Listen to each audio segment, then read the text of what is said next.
Ku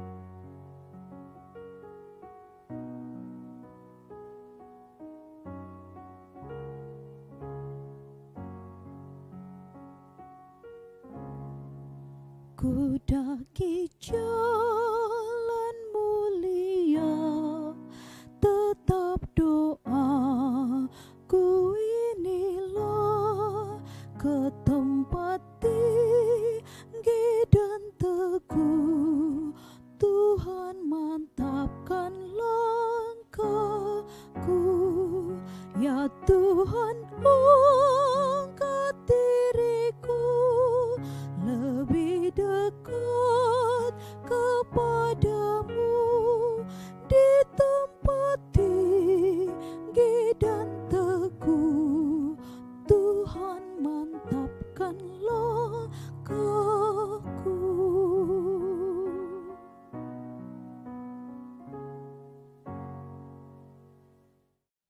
Selamat pagi dan salam sejahtera untuk kita semua. Bapak Ibu saudara terkasih, di pagi hari ini kita kembali berjumpa untuk mendengarkan firman Tuhan yang mengajarkan kita untuk tidak tersesat. Marilah kita berdoa. Terima kasih ya Tuhan, kami bersyukur untuk penyertaan Tuhan. Kami bersyukur untuk firman yang selalu kami dengarkan. Kami hendak mendengarkan firman-Mu saat ini, Tuhan berkati kami. Di dalam nama anak Yesus Kristus kami berdoa. Amin. Firman Tuhan tertulis di Ibrani pasal 13 ayat 9a.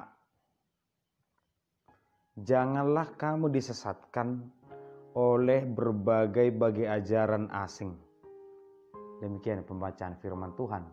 Pesan yang sangat singkat, jangan pernah disesatkan oleh ajaran apapun.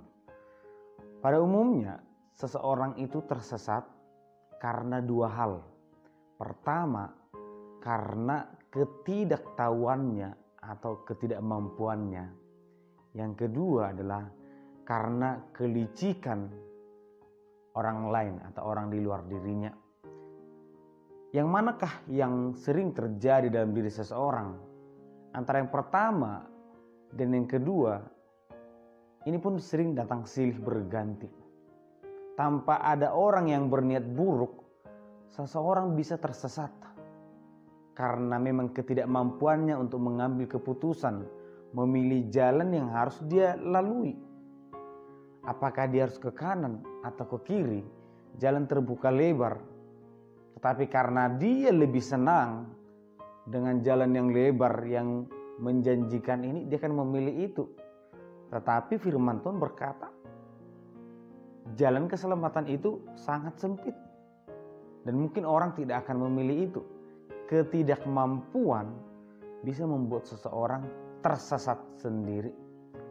Yang kedua adalah niat jahat, niat licik dari orang lain. Ini pun sangat sering terjadi. Ada unsur kesengajaan bagaimana kita yang sedang menjalani hidup ini, sedang bertumbuh iman ini, berusaha digoda dan pada akhirnya kita tersesat dan sulit untuk kembali ke jalan yang benar. Tetapi persoalan ataupun inti permasalahan dari kedua keadaan ini adalah ketidaksiapan.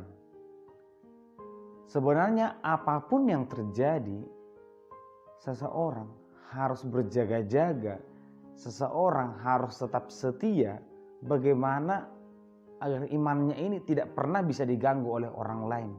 Salah satunya adalah kisah Adam dan Hawa. Apapun yang terjadi, seharusnya mereka harus menanamkan dalam hati dan pikiran mereka apa yang Tuhan larang, selamanya itu dilarang. Apa yang Tuhan perintahkan, selamanya itu adalah sebuah perintah. Dan kapanpun atau dimanapun kita, prinsip tersebut harus kita jalankan. Bapak Ibu saudara terkasih, pada zaman sekarang ini tersesat dalam hal iman, ini mungkin sering terjadi. Ini bukan tentang ajaran siapa yang paling benar, tetapi terkadang kita tidak bisa mengimani satu ajaran dengan benar dan selalu membandingkan dengan ajaran yang lain seakan-akan itu yang paling benar. Seseorang tidak bisa memahami, tidak bisa setuju dengan satu ajaran karena yang dia pikirkan. Dia akan kembali pergi ke ajaran yang lain yang menurut dia jauh lebih benar. Ternyata di situ pun tidak nyaman, tidak berbahagia. Dia kembali atau mencari ajaran yang lain. Oleh karena itu Bapak Ibu saudara terkasih, mari tetap membiarkan firman itu yang bekerja dalam diri kita. Dan jangan berhenti untuk selalu bergumul dengan firman Tuhan. Hanya itu kunci satu-satunya. Kita tidak tahu kapan kita sedang disesatkan. Kita tidak tahu persoalan yang kita hadapi ini sebagai ujian untuk menjatuhkan iman kita. Kita tidak tahu sukacita yang sedang kita hadapi ini adalah bagian dari ujian dari Tuhan, yang suatu saat mungkin membuat kita tersesat, terlalu berbahagia dan lupa kepada Tuhan. Oleh karena itu Bapak Ibu saudara terkasih, apapun keadaan hidup kita, maka mari itu jangan mengubah pengenalan kita kepada Tuhan.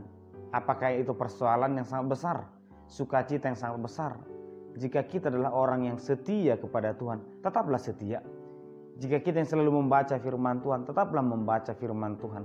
Karena dengan demikian, hati kita, pikiran kita akan semakin dibekali.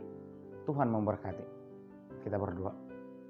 Terima kasih Tuhan, kami bersyukur di pagi hari ini untuk penyertaan dan berkat Tuhan. Kami bersyukur untuk firman yang mengajarkan agar kami tetap berjaga, tetap waspada agar tidak disesatkan oleh siapapun. Berkati kami selalu Tuhan dalam menjalani aktivitas kami agar kami juga tidak pernah menyesatkan orang lain dengan apa yang kami pikirkan. Bimbing kami selalu Tuhan. Terimalah doa kami dalam nama anak Yesus Kristus. Kami berdoa. Amin. Anugerah dari Tuhan Yesus Kristus, kasih setia Allah Bapa, dan persekutuan Roh Kudus kiranya menyertai kamu sekalian. Amin.